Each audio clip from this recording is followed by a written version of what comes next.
Hello, everyone. I'm Langdon Morris. I'm with the Morden Data company, and I'm very, very happy to be joining you today.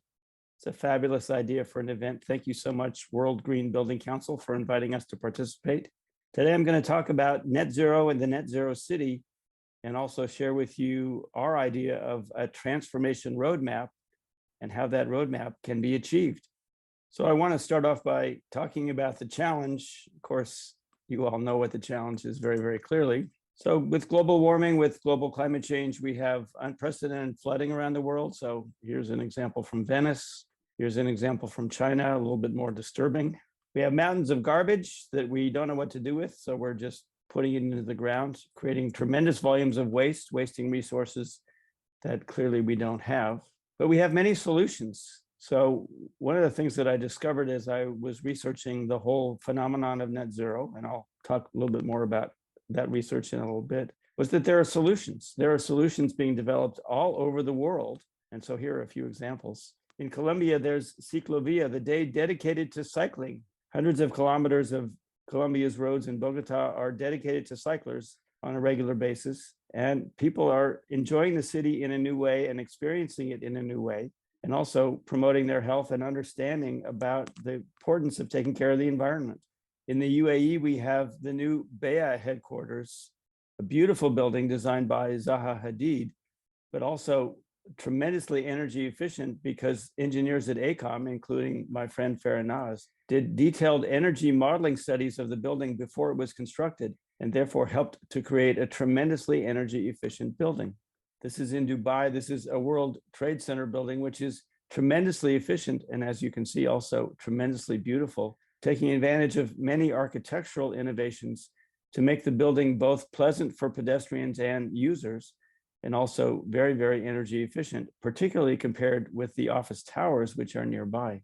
Here's the garden of a hotel in Vienna, the Stadthotel, which is a net zero building. Another very interesting example of our ability to understand the city. This is a model of the city of Shanghai at the Shanghai Urban Design Center in the downtown district of the city. The model takes up almost the full floor of the building, and it begins to give us an understanding of the size and complexity of the city, not as we experience it as we're moving through it on the street level, but as we can see it from above in a model level.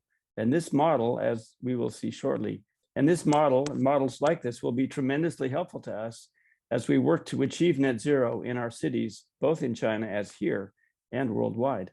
Chicago also has a center devoted to the architecture and urbanism of the city. You can see there's a beautiful interactive model there, as well as models of many of Chicago's landmark buildings. Again, a tremendous tool to understand the size and complexity and scope of the city. Here we have a beautiful pedestrian walkway in Paris. Normally during the winter, this is a high-speed roadway where the cars are zipping along at 40, 50, 60, 70 kilometers an hour. But during the summer, it turns into Paris Plage, the beach of Paris. So they put sand on the roadway, and people by the thousands and hundreds of thousands take advantage of this beautiful opportunity. So rather than having to use fossil fuels to drive to the countryside, to drive to the coast of France, they can just take a stroll down to the beach along the Seine. And one final example, this is not a human designed example. Obviously, this is a design from nature. There's a study of nature called biomimicry, which looks at engineering solutions that nature has devised and helps us to think about how we can apply those same solutions to the design of our buildings and cities and products and services. So what you see in this photograph is a saguaro cactus. That's the giant cactus in the southwest of the US and the north of Mexico. Now, one of the characteristics of these cactuses is their ribbed structure. You can see the surface is not smooth, it's serrated. And one of the environmental benefits that the saguaro derive from this feature is that they are, in a sense, self-shading. The ridge structure creates shade so that even during the hottest days of the summer, much of the saguaro remains in shade and therefore cooler and therefore able to sustain its moisture levels and, of course, survive in the very, very hot southwestern summers. So biomimicry offers us many opportunities to learn about nature, to discover nature solutions, and then apply them to design challenges that we face. Now, I'm citing all of these examples of design solutions because I discovered them in the course of writing this book called Net Zero City, and there's a picture of my co-author, Farah Naz.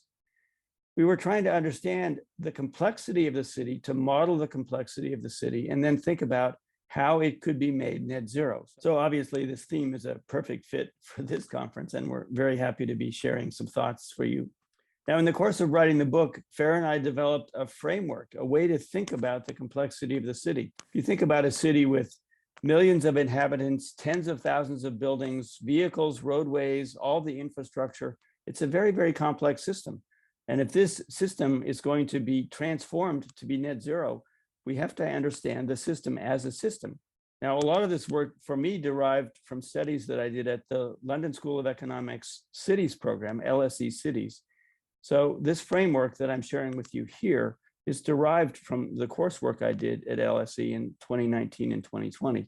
What we understand is that the city has major elements, and we have to integrate our understanding of these elements in order to transform how it operates.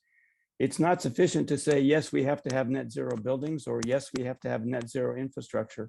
Cities are very, very complex systems with millions of interacting entities that all have their own objectives. Sometimes those objectives are not in alignment. And so we have to reconcile, we have to find ways to bring agreement and solutions to this complexity. So this is why we start with urban governance and policy. Leadership will play a critical role in helping us to understand how we can transform the city itself. The second element of our framework is urban design itself, the process of designing the city and the buildings of which it is composed. Of course, the infrastructure is as critical as the buildings. How do we transport and deliver people, goods, water, services, and information around the city? Another element of the city, of course, an essential one, is to understand the economy of the city. What are the inputs and outputs of the city from an economic perspective that enable cities to be such fabulous creators of wealth? And the fifth element of our framework is urban culture and society, which of course overlaps on all of the other elements of the system, and in a sense, it knits it together. Urban culture doesn't exist because we mandate it, it exists because we create it. Urban culture emerges from the life of the city, from urban policy and governance, from the urban design, from the urban infrastructure, and from the urban economy. And it evolves organically as our values and attitudes change, as our structures change, as the very structures of the city are developed, as our infrastructure improves, and as our governance evolves. So all five of these elements interact together to create the complexity of the city. And our perspective is that in order to transform that complexity towards net zero and eventually to net zero, we have to master each of these five elements, and we have to master the ways in which they interact. And as you can see here, the elements on the right side, we say they're mostly tangible. The ones on the left side, they're mostly intangible. And of course, our challenge is to integrate the tangible and the intangible together in this very interesting and fascinating system of the city. So in order to make it as specific and actionable as possible, Farah and I not only wanted to identify examples, good examples and bad examples of practices that were helping or hindering our progress toward net zero. And by the way, we identified in the book a total of 112 positive practices, which told us that there's a tremendous amount of great stuff going on all over the world. But again, it's rather fragmented. And so part of our challenge is to bring those disparate ideas and practices together into one place. And so that was one of our major goals for the book.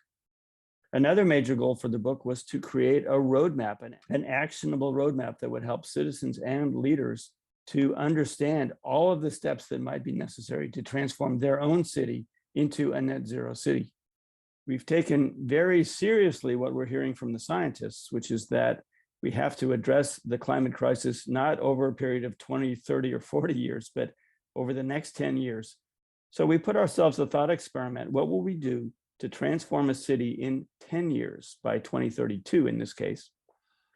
So the curve here represents the carbon curve. So this is our goal in terms of reducing carbon emissions and then eliminating them entirely by 2032. As you can see, that's the red dot in the lower right-hand side. But like any major transformation, it's going to require coordinated action across a huge span of society.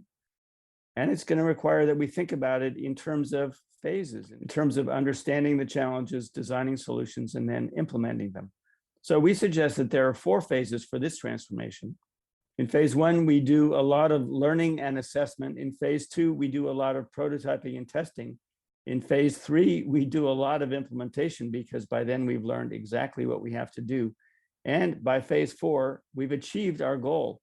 Now you can see that Farah and I are both optimists, but we're also realists because we understand. But there are many, many solutions that have already been created. In fact, many people believe that all the technologies that are needed to achieve net zero have already been created. It's just a matter of the application. But of course, this is not nearly detailed enough for us to understand how to transform a city. This is a very high level conceptual roadmap. So we wanted to be even more specific. And so we developed this roadmap. And as you can see, it's quite specific indeed. Going down the left side are 7 categories that are derived from that same urban system framework that I shared with you earlier. So urban governance and policy, urban design, urban infrastructure, urban economics, and culture and society. We use 7 here because in our view, the infrastructure element actually has 3 critical sub-elements. The first of those being the food, energy, water nexus. The second being the transformation of our energy infrastructure. As we well know, we're shifting away from fossil fuels and developing a sustainable energy system for the globe.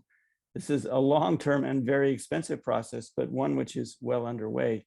And the third element of the infrastructure is something that we discovered as we were doing this project, as we were doing the research and writing the book, which is the critical role that data will play in this transformation. And I'll talk a little bit more about that in just a couple minutes. But back to the roadmap. So here you can see phase 1, we've got a lot of learning going on. In phase 2, we've got a lot of prototyping going on. In phase 3, we've got a lot of action going on in the form of making things happen, changing how cities are structured, how they operate, and implementing solutions across all 7 elements of the urban system framework. And in the final phase, achieve, we expect that we'll get there.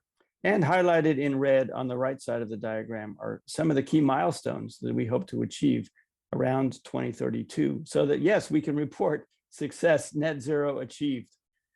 The actual printed version of this poster is pretty large, but you can download the PDF of it on a website that I'm going to show you the address for in a minute. It's available for free from the website that we have for the book as well. So netzerocitybook.com. You'll see it on the screen in just a couple minutes. So here's a detail of the roadmap, just so you can get a sense of how we put it together. Here you see the governance and policy track at the top and the urban design track, which is the second row down. Again, 2 of the elements of the framework. And you can see we've identified actions across all facets of society. In the most left-hand column, vision and goal setting. In the next column over, how do we engage with many of the stakeholders? And continuing on, what are the actions that we need in order to conduct our assessments? And the assessments get integrated together into what we call a climate master plan. This is the master plan for how the entire city might be transformed across all 7 elements of the framework. Now, we also created an ESG transformation roadmap, ESG being environmental, social, and governance. This is a key theme that's emerging globally across all facets of sustainability in the public and private sectors. So we wanted to relate the net zero roadmap to the broader ESG framework. And so we created this roadmap in order to suggest how that integration might happen. Many organizations are thinking about ESG, and they're thinking about how to report on their ESG progress. And that's also a critical data issue, which I'm going to talk about now.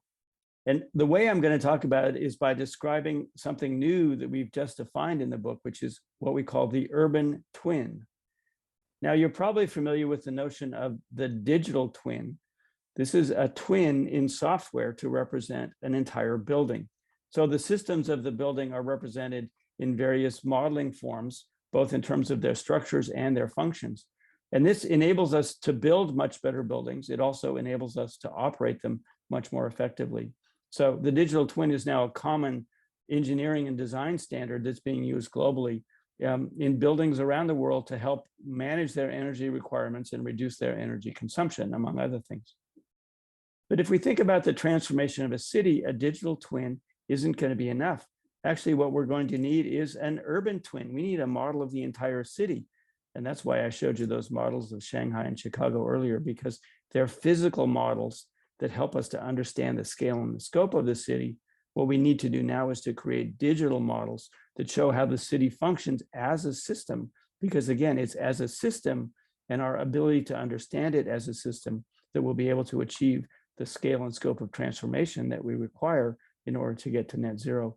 So we think that the urban twin phenomenon, the urban twin concept, is going to be a critical one, but we also know it's going to be a very challenging one to create and implement.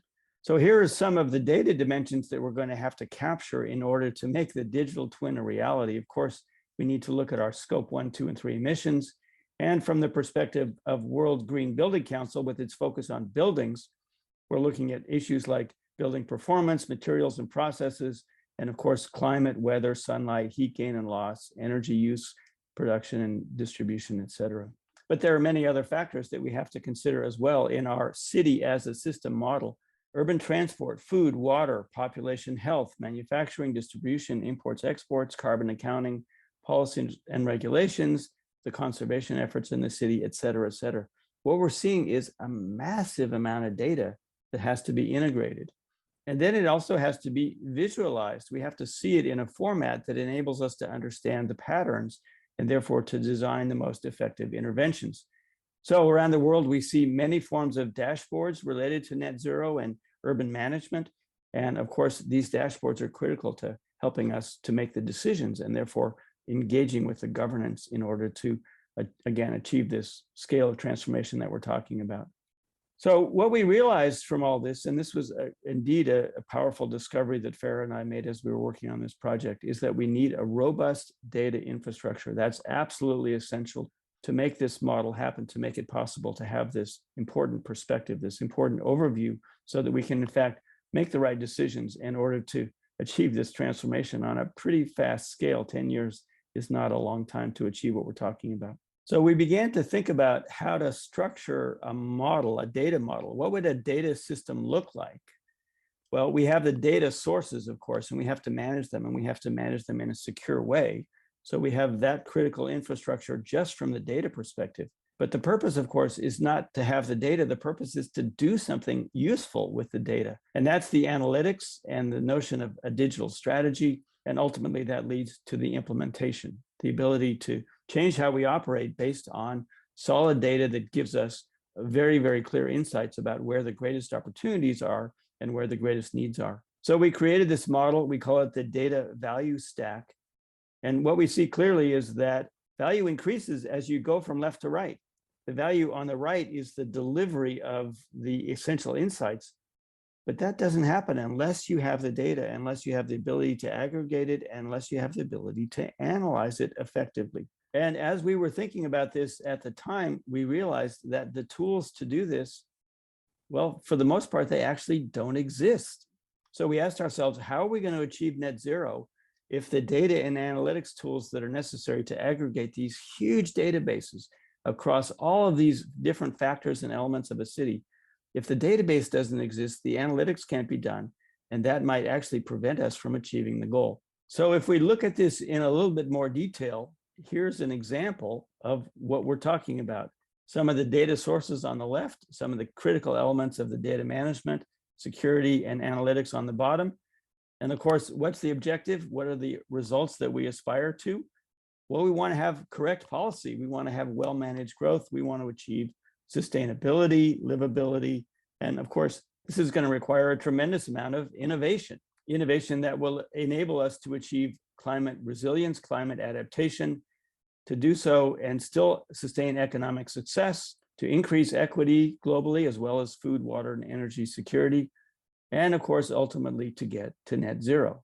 And in the lower right-hand corner, what do we see? Well, we have a tremendously diverse group of stakeholders. A huge number of people are going to be involved in these conversations, and they have varying interests. In some cases, their interests are actually in conflict with one another. So how are we going to reconcile all that? Well, again, we need the data. It has to be well managed and secure. And then we need to be able to analyze it in order to identify what's the right thing to do. So this is where Morden comes in. The Morden Data Company, well, they created an entire platform that can actually manage the challenge of this massive database and the analytics that are going to be necessary. So on the screen, you see two documents from Morden, one on ESG and one on net zero, which just describe an overview, the tool that enables us to aggregate all that data, and then the capability to analyze it effectively. Our data analytics platform is called Data OS, a data operating system. And of course, the idea is that this is a complete and comprehensive tool that enables you to do everything you need with data and to do it in a very, very cost-effective manner. There are a lot of challenges associated with managing huge databases, and Mordren's Data OS architecture is designed to address those challenges by making data aggregation, data management, and data analytics very, very efficient and also very easy to accomplish. So Farah and I became convinced that Mordren's Data OS tool would enable us to achieve what we have to achieve in order to get to net zero.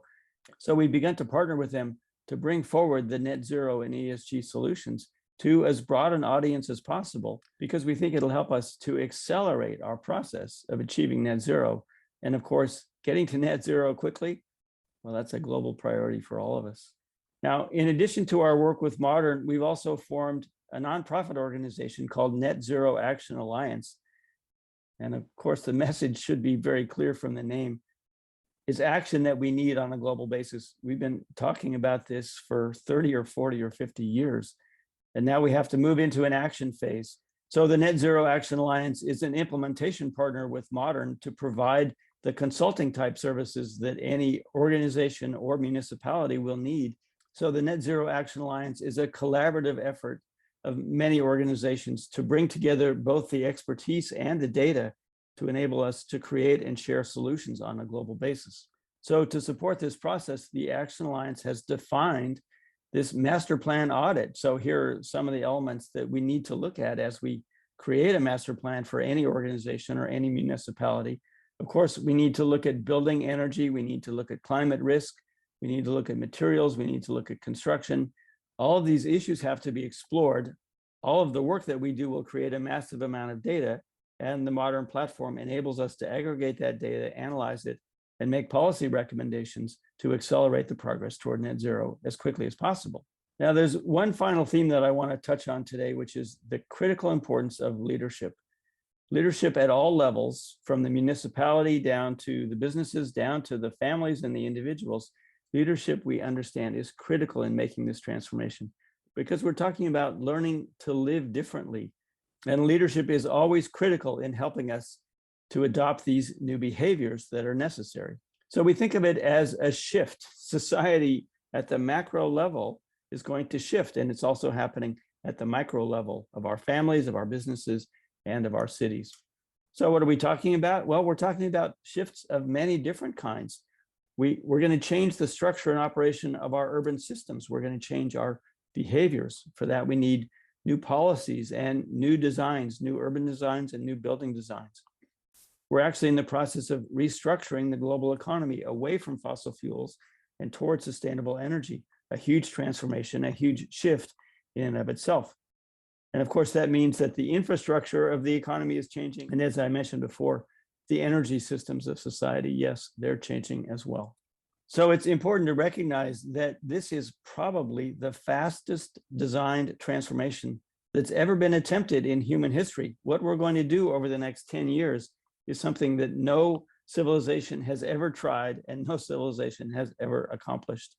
So this is a once in history opportunity to remake civilization, a tremendous opportunity to make the world a better place, a safer place, a more healthy place, a more equitable place.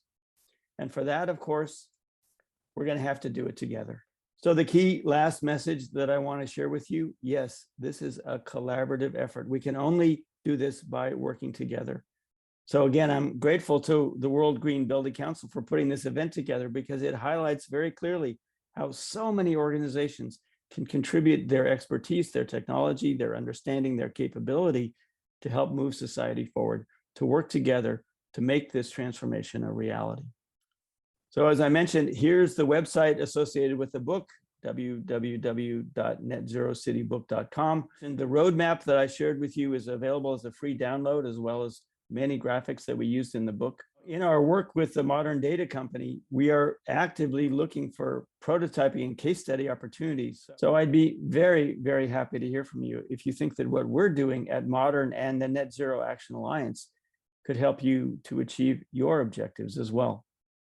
Again, my thanks to the World Green Building Council for inviting us to participate in this fabulous 24-hour event. I'm really excited to listen to some of the other presentations. I'm sure there'll be lots of great ideas and, of course, a lot of great questions to discuss as well. So again, thank you for participating in this session. I hope that what I've had to say today has been interesting and possibly helpful for you and helped you to see how a comprehensive approach and a comprehensive data infrastructure are both really valuable and actually probably essential for achieving net zero in your company, in your city, and for us as a global civilization. Thank you very much.